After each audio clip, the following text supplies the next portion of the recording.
This is what your sign-in/attendance sheet looks like. Remember that this was emailed to you, your mentor, or supervising teacher via email. It wasn't as a PDF or a Microsoft Word or a separate attachment. It was actually in the format of a link. So in order for you to access this sign-in/attendance sheet, you'll need to click on that link. So let me show you a little short trick that is going to save you a tremendous amount of time. Once you click on that link and it's opened up on your browser, go to Bookmarks right over here.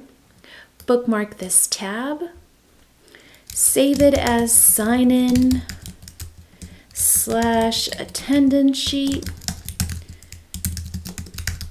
You could even put CD22 so you know what it belongs to. Hit done.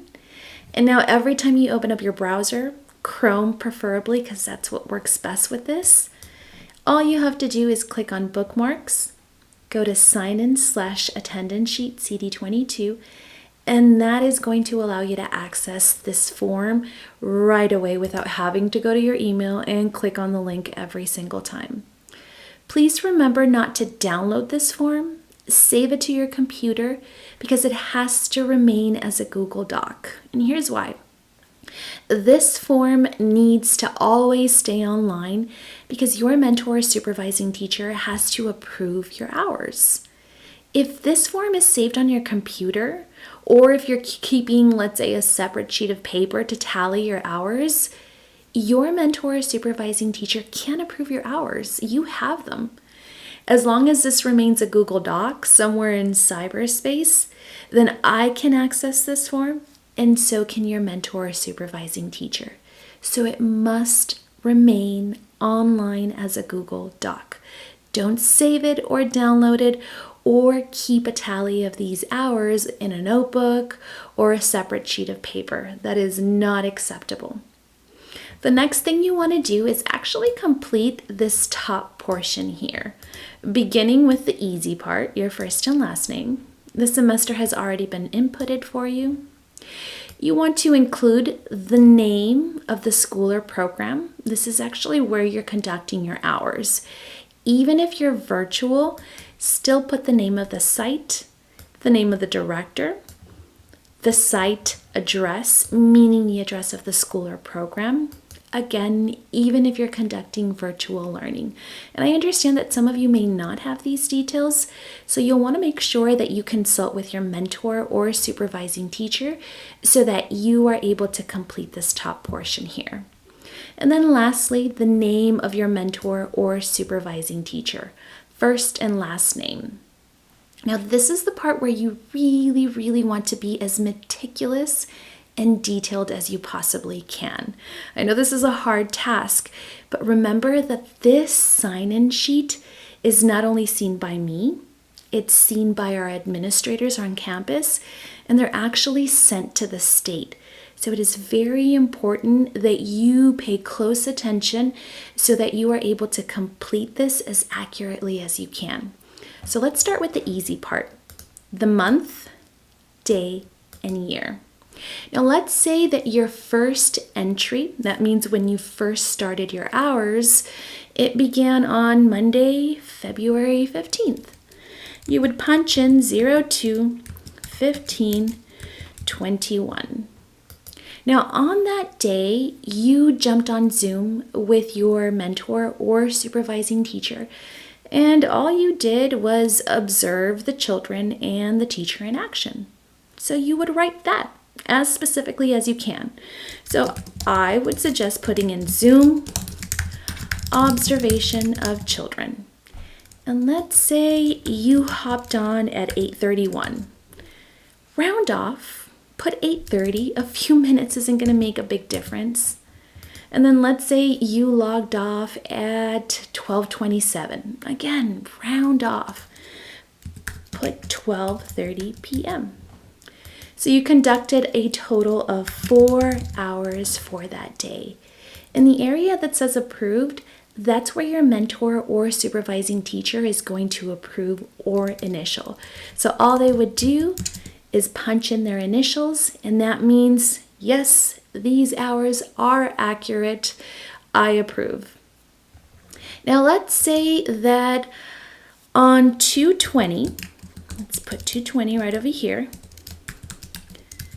you did not hop on Zoom, but you started researching ideas for your upcoming activity, the Process Art one.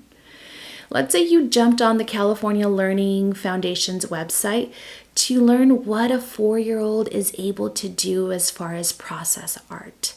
So on here, you would put research,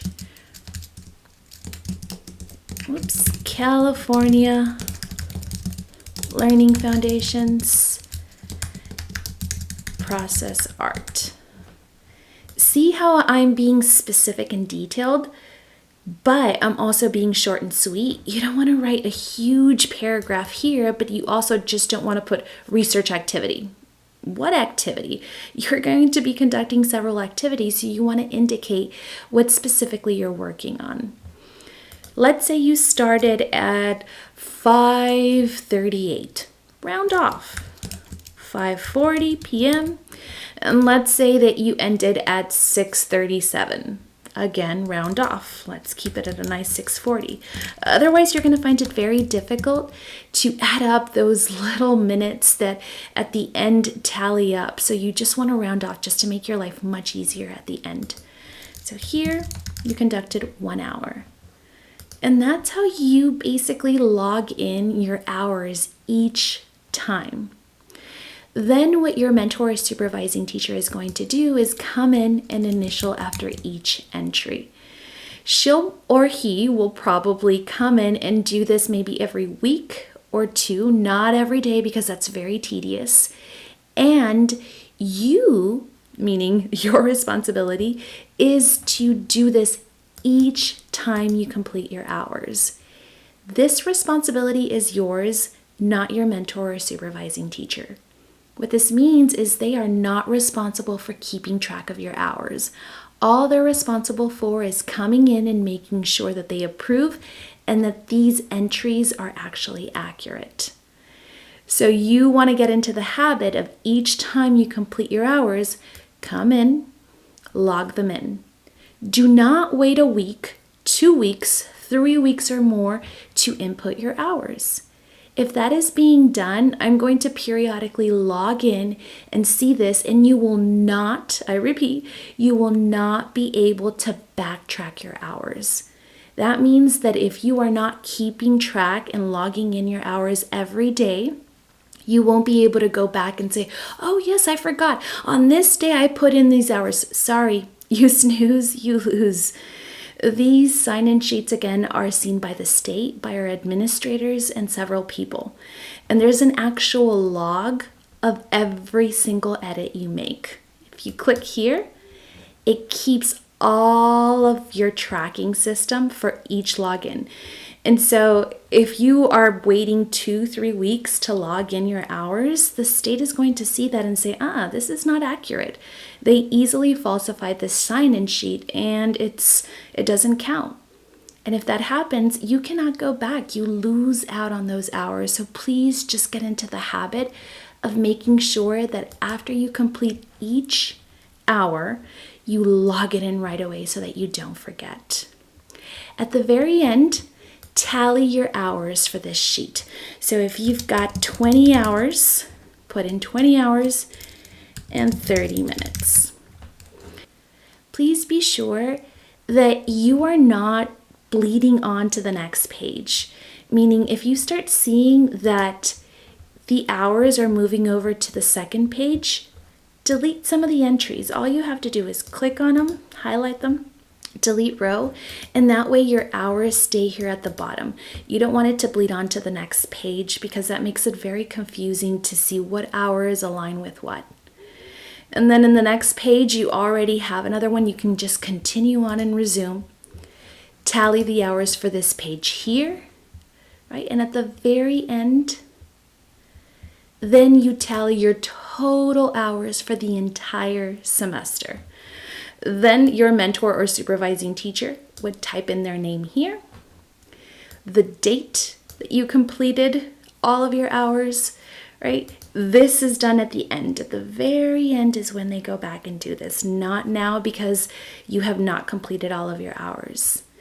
And that's how you, in a nutshell, complete all of your hours and log them in.